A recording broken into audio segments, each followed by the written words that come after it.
Red स्वान episode 1 की starting में हम अपनी स्टोरी की फीमेल लीड को देखते हैं जिसका नाम वॉन सू होता है। वो काफी डरी हुई होती है और साथ ही हमें उसकी लाइफ के कुछ फ्लैशबैक दिखाए जाते हैं। उसका हस्बैंड होता है और शायद उनका डिवोर्स हो गया था और भी हमें फ्लैशबैक में काफी सारे सीन दिखाए जाते हैं जो कि धीरे धीरे हमें आगे चलकर क्लियर होंगे।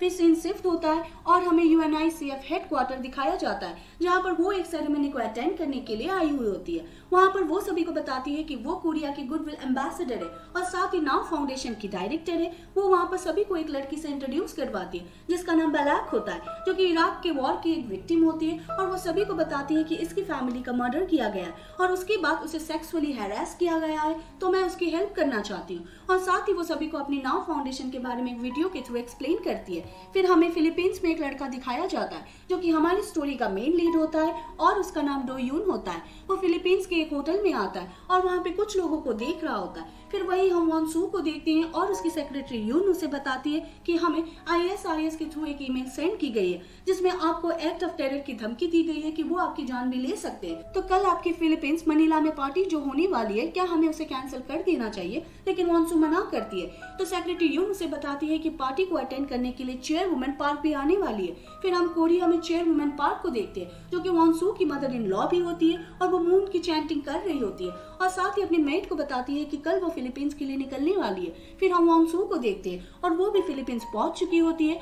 और उसकी सेक्रेटरी उसे बताती है कि यहाँ पर जल्दी ही वाइस चेयरमैन किम भी आने वाले हैं। फिर वॉन्ग सू अंदर प्रेस कॉन्फ्रेंस के लिए जाती है और वहाँ पर उसका इंटरव्यू चल रहा होता है और इंटरव्यूअर उसे कहती है कि ह्वान ग्रुप में शादी करने के बाद आप तो प्रो गॉल्फर बन गई हो। तो वो कहती है कि हाँ, लेकिन आगे की बातें हम यहाँ पर अरेबियन प्रिंस के आने के बाद ही करेंगे। वहाँ पर एक आदमी आता है जिसे सभी प्रिंस कह रहे होते हैं और वॉन्ग सू उसे खुद से इंट्रोड्यूस करवाती है और बताती है कि वो कोरिया की गुडविल एम्बेसडर है। फिर वॉन्ग सू इंटरव्यूअर को बताती है कि इराक की जो विक्टिम मिस बालाक है, प्रिंस उसकी हेल्प करने के लिए हमें पैसे डोनेट करने वाली है जो कि $5 मिलियन होने वाली है। और वॉन्ग सू प्रिंस को कहती है कि आगे भी हमारी इसी तरह से हेल्प करते रहना।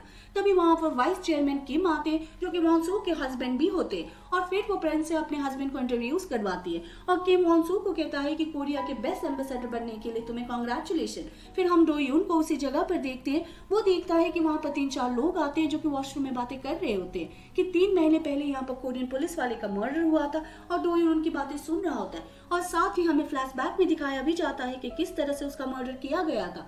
और साथ ही वो आदमी कह रहा होता है कि हमारा बॉस तब तक काम करता है जब तक उसे पैसे दिए जाते और जल्दी ही यहाँ पर कोई पैसे देने के लिए आने वाला है। उसके बाद डोयुन सफाई कर्मचारी की ड्रेस पहनकर वो किसी के ऑफिस में जाता है और तभी वहाँ पर एक आदमी आता है जिसका नाम क्योंजू होता है और उसे पैसे से भरा हुआ बैग देता है और डोयुन उन्हें देख रहा होता है और क्योंजू उस आदमी को कहता है कि मैं यहाँ पर फ्लावर शॉप की डिलीवरी करने के लिए आया हूँ।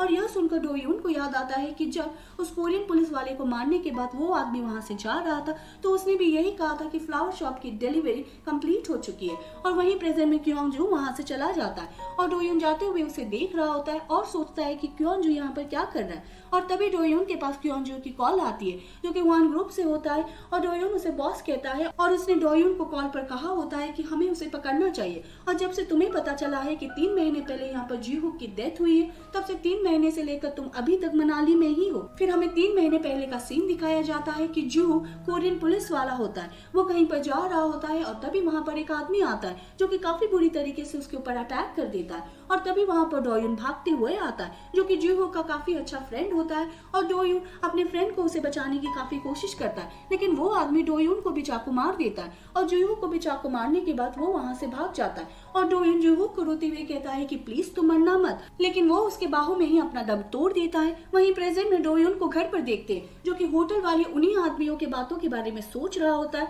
और वो आदमी कह रहे होते हैं कि आज शायद मनीला में भी कोई अटैक हो सकता है। और वहीं डोयुन यह जानने के बाद अपने पास एक गन और नाइफ रख लेता है और फिर वो मनीला पहुंच जाता है और वहां पर उसने उस जगह पर नजर रखी हुई होती है। फिर हम वॉन्ग सू को देखते हैं और उसकी सिक्योरिटी उसे बताते हैं कि आज हम चेयरवुमन को पिक करने के लिए जाने वाले, तो आपकी सिक्योरिटी में कोई भी नहीं रहेगा। तो वॉन्ग सू कहती है कि तुम चिंता मत करो, मैं अपना ख्याल रखूंगी। और उसके बाद वॉन्ग सू भी मनीला में पहुंच जाती है और वहां पर एक आदमी ने वॉन्ग सू के ऊपर अपना निशाना ताना हुआ होता है और वो फायर भी कर देता है, लेकिन वो गोली वॉन्ग सू को नहीं बल्कि उसके आगे जो लड़की होती है उसे लगती है और वहां पर काफी भगदड़ मच जाती है और वॉन्ग सू भी देखकर काफी डर जाती है और बाद में वहां पर अंधाधुंध फायरिंग कर रहा होता है और डोयुन देख लेता है कि वो फायरिंग कौन कर रहा है। वो भी उसे शूट करने की कोशिश करता है लेकिन उसे गोली नहीं लगती और उसे देखकर डोयुन को लगता है कि शायद ये वही आदमी है जिसने कि जिहोक को भी मारा था। और डोयुन देखता है कि वहाँ पर काफी ज्यादा भगदड़ मच चुकी होती है और वांगसू वहाँ पर अकेली खड़ी होती है जो कि काफी डर चुकी होती है और वो आदमी वांगसू को शूट करने वाला होता है, लेकिन डोयुन उसे संभाल लेता है और वो गाड़ी के पास आकर छुप जाते हैं। और डोयुन भी वहाँ पर फायरिंग कर रहा होता है और वो वांगसू को कहता है कि जब मैं तुम्हें इशारा करूंगा भागते हुए गाड़ी में जाकर बैठ जाना, तो वो कहती है कि ठीक है। और फिर वो फायरिंग करना स्टार्ट करता है और वांगसू को भागने के लिए कहता है और वो दोनों जैसे जैसे भागते हुए गाड़ी में बैठ जाते हैं और डोयुन वांगसू को अपने साथ गाड़ी में ले जाता है और वांगसू काफी ज्यादा डरी हुई होती है। तो डोयुन उसे कहता है कि डरने की जरूरत नहीं है, अब आप बिल्कुल सेफ हो। तो वांगसू उससे पूछती है कि आखिर तुम हो कौन? तो वो कहता है कि मैं तो बस आम नागरिक हूँ, आप चिंता मत करो, मैं कोई डेंजरस आदमी नहीं हूँ। वांगसू कहती है लेकिन तुम मुझे लेकर कहाँ पर जा रहे हो? डोयुन कहता है मैं आपको एक सेफ जगह पर लेकर जा रहा हूँ, लेकिन रास्ते में उनकी गाड़ी खराब हो जाती है। तो डोयुन गाड़ी ठीक करने लगता है लेकिन वो देखता है कि गाड़ी में जीपीएस लगाया हुआ होता है। तब इसके बारे में वांगसू को बताता है तो वांगसू कहती है कि क्या आपके पास फोन है, आप मेरे लिए पुलिस को कॉल करो। तो डोयुन कहता है हमें पुलिस को कॉल नहीं करना चाहिए क्योंकि पुलिस भी अटैक में शामिल हो सकती है और हमारी गाड़ी में जीपीएस लगा हुआ है तो उन्हें हमारी एग्जैक्ट लोकेशन के बारे में पता चल सकता है। तो वांगसू कह देती है कि ठीक है, जहाँ तुम मुझे लेकर जाना चाहते हो ले सकते हो। फिर डोयुन उसे अपने घर लेकर आता है तो वांगसू उसे पूछते है कि आखिर तुम हो कौन, क्या तुम मुझे जानते हो? तो डोयुन कहता है कि ऐसा कौन सा कोरियन है जो आपको नहीं जानता, आप एक प्रो गॉल्फर हो। तो वांगसू कहती है कि मुझे चलना चाहिए, वैसे भी मैं आपको नहीं जानती और अब मैं सेफ हूँ। लेकिन डोयुन उसे रोकता है और कहता है कि आपका बाहर जाना सेफ नहीं है, 15 मिनट में मैं आपको एम्बेसी में छोड़ दूंगा, आपको किसी के ऊपर ट्रस्ट है, आप उसे कॉल कर लीजिए, वो आपको वहाँ से पिक कर लेगा। तो वांगसू देखती है कि उसका काफी खून बह रहा होता है, उसे कहती है कि आपको डॉक्टर को दिखाना चाहिए। डोयुन कहता है कि इसकी जरूरत नहीं है। फिर डोयुन अंदर जाकर अपने घाव पर दवाई लगाता है, फिर वो बाहर आता है, अपने घाव पर पट्टी करने की कोशिश करता है लेकिन उसे नहीं हो पाता। तो वांगसू उसकी हेल्प करती है। फिर डोयुन उसे कहता है कि क्या आपने किसी को कॉल की? तो वो कहती है कि मुझे किसी का नंबर याद ही नहीं है। डोयुन कहता है कि कोई बात नहीं, फिर भी मैं आपको एम्बेसी में छोड़ दूंगा और उसे उसका फेस साफ करने के लिए एक टॉवल देता है। तो वांगसू अपना फेस साफ करने के लिए जाने लगती है लेकिन उसका पाँव स्लिप हो जाता है, वो गिरने वाली ही होती है लेकिन डोयुन उसे संभाल लेता है। फिर डोयुन खुद से उसके फेस को साफ करने लगता है। उसके बाद डोयुन उसे कोरियन रिपब्लिक एम्बेसी में छोड़ देता है और तभी वहां पर किम आता है और वांगसू को कहता है कि तुम ठीक तो हो ना? वांगसू कहती है कि मैं बिल्कुल ठीक हूँ और किम को बताया जाता है कि जिस आदमी ने वांगसू को बचाया है यानी कि जो विटनेस है वो दूसरे रूम में है और फिर किम वांगसू को वहां से ले जाता है और उसे कहता है कि मुझे पता चला है कि IS से तुम्हें धमकी मिली थी, तो इसके बाद भी तुम यहाँ पर क्यों आई? तुम्हें थोड़ा केयरफुल रहना चाहिए। तो वांगसू कहती है कि मेरे लिए काम पहले है, फिलहाल अभी मुझे इस बारे में कोई बात नहीं करनी। फिर हम वांगसू की सिक्योरिटी को देखते हैं जो कि उस रूम में डोयुन यानी कि विटनेस को देखने के लिए आते हैं, लेकिन डोयुन वहां से जा चुका होता है और वो वहां पर ऑफिसर से पूछता है कि क्या विटनेस स्टेटमेंट लिखने के बाद जा चुका है? तो वो कहता है कि हाँ। फिर वो डोयुन की स्टेटमेंट पढ़ता है और डोयुन का नाम देखकर समझ जाता है कि यह विटनेस कोई कोरियन है। उसके बाद वो वहां से चला जाता है। फिर क्योंगजो को देखते हैं जो कि डोयुन को कॉल करता है और कहता है कि क्या वो विटनेस तुम ही हो जो कि यहाँ पर स्टेटमेंट लिख कर गए हो? तो डोयुन कहता है कि हाँ और वो डोयुन को कहता है कि मैं आपसे मिलना चाहता हूँ और फिर वो डोयुन से मिलने के लिए आता है और कहता है कि काफी टाइम बाद तुमसे मुलाकात हुई। फिर वांगसू को देखते हैं जो कि इसी इंसिडेंट के बारे में सोच रही होती है। तभी उसके पास किम आता है और कहता है कि मॉम की कॉल आ रही है। फिर वांगसू चेयरमैन यानी कि अपनी मदर इन लॉ से मिलने के लिए आती है। मदर इन लॉ उसे पैसे से भरा हुआ बैग दिखाती है और कहती है कि तुम्हें ये पैसे चाइनीज एम्बेसडर को देने और इस इंसिडेंट को पैसों के थ्रू ही संभालने की कोशिश करनी है। लेकिन वांगसू इसके लिए मना कर देती है और कहती है कि मैं पार्टी अटेंड करूंगी, मैं सिचुएशन अपने तरीके से सॉल्व करूंगी। तो चेयरवुमन कहती है कि ठीक है, अगर तुम नहीं कर सकती तो यह काम किम करेगा। लेकिन वो कह देती है कि अगर किम करेगा तो आप खुद ही उसे यह करने के लिए कहो।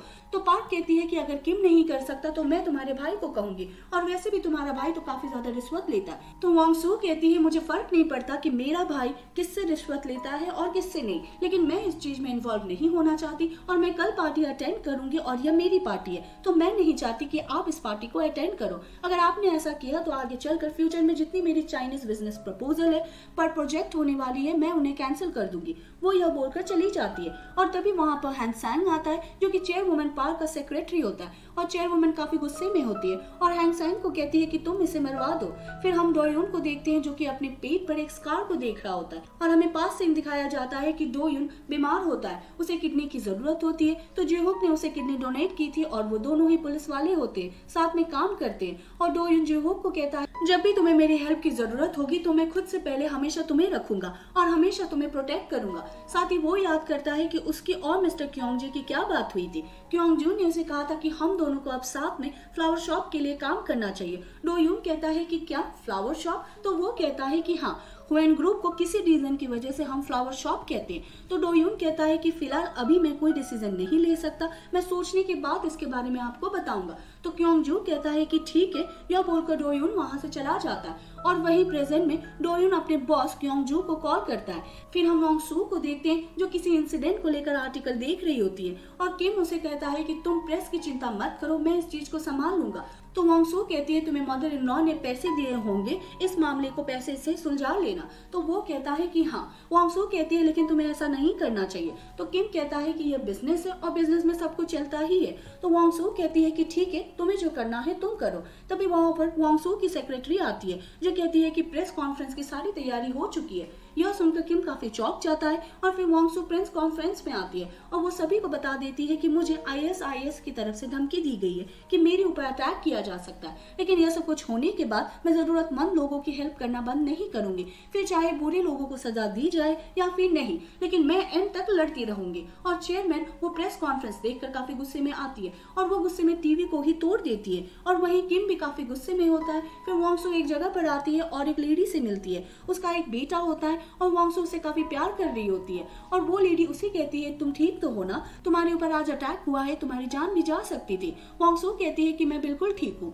और उस बच्चे को देखकर वॉन्ग सू अपने बेटे को याद करने लगती है और हमें दिखाया जाता है कि वो अपने बेटे को घर पर छोड़कर किसी काम से बाहर जा रही होती है और बेटा उसे कहता है कि प्लीज मॉम मत जाओ। तो वॉन्ग सू कहता है कि बेटा तुम चिंता मत करो, मैं जल्दी आ जाऊंगी। यह बोलकर वो चली जाती है। वहीं प्रेजेंट में वॉन्ग सू अपने बेटे को याद कर काफी अपसेट हो जाती है।